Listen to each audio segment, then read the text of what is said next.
Assalamualaikum warahmatullahi wabarakatuh. Saya Sri Fitra Nirsupu dari kelas 4C. Saya akan mempresentasikan hasil makalah dengan judul Hukum Administrasi Pembangunan. Dasar Hukum Administrasi Pembangunan. Menurut Prof. Bintoro, hukum administrasi pembangunan adalah hukum administrasi negara yang diarahkan untuk mendukung proses pembangunan nasional untuk merealisasi pertumbuhan yang lebih baik, modernisasi, dan hukum yang diarahkan untuk menyempurnakan administrasi negara agar berkemampuan mendukung proses pembangunan.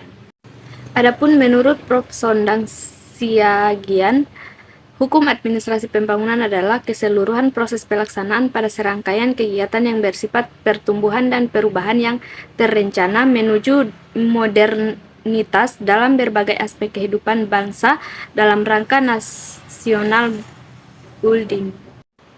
Coralie Brain Louise G. White tahun 1989 menyatakan pembangunan mencakup 1. Kapasitas, 2. Keadilan, 3. Penumbuhan kuasa dan wewenang, 4. Kelangsungan yang tertunjang, dan 5. Saling ketergantungan.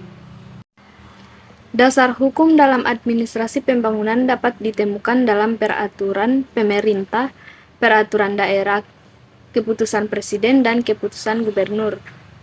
Penggunaan dasar hukum dalam administrasi pembangunan bertujuan untuk memastikan bahwa pembangunan dilakukan secara transparan, akuntabel, dan berdasarkan aturan yang berlaku, sehingga dapat mencapai tujuan pembangunan yang diinginkan. Selanjutnya, pendekatan hukum dalam administrasi pembangunan.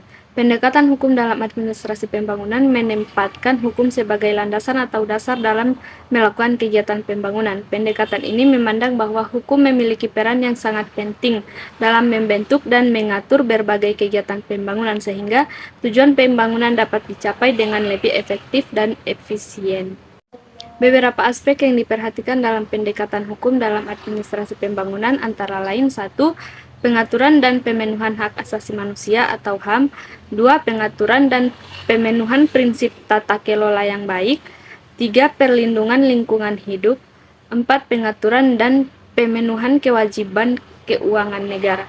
Sekian, itulah hasil presentasi dari saya. Kurang lebihnya saya mohon maaf. Wabillahi taufiq wal hidayah. Wassalamualaikum warahmatullahi wabarakatuh.